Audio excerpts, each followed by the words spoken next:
উফ, আর পারা যাচ্ছে না, যেদিকেই যাচ্ছি সেদিকেই শুধু তালের গন্ধের উতাল পাতাল। সে কারণে আজ খুব সহজ কয়েকটা উপকরণ দিয়ে তৈরি করে নেব নরম নরম তালের বড়া। তো এখানে আমি রেডি করেছি চালের গুঁড়ো, গমের আটা, চিনি, খাবার সোডা, কালো জিরে আর আগে থেকে ঘষে রাখা তালের মাড়ি। তো মাড়িটাকে প্রথমে আমরা একটু গরম করে নেব। যখন হালকা গরম হয়ে যাবে তখন এর মধ্যে স্বাদ মতো চিনি অ্যাড করব।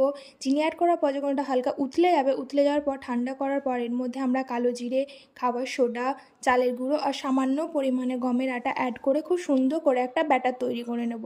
ব্যাটার তৈরি করার পর এটা কম আঁচে আমরা ছোট ছোট বড়াগুলোকে সেঁকে নেব, কারণ অল্প আঁচে সেঁকলে পারে ভেতরে কাঁচা হয়ে থাকবে না। যদি হাই ফ্লেমে যদি আমরা সেঁকি তাহলে হয়তো ভেতরে কাঁচা কাঁচা হয়ে থাকবে।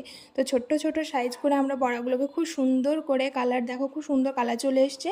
তো ভিডিওটা ভালো লাগলে অবশ্যই তোমরা চ্যানেলটাকে সাবস্ক্রাইব করবে, লাইক করবে, শেয়ার করবে। তো এখনকার জন্য বাই বাই।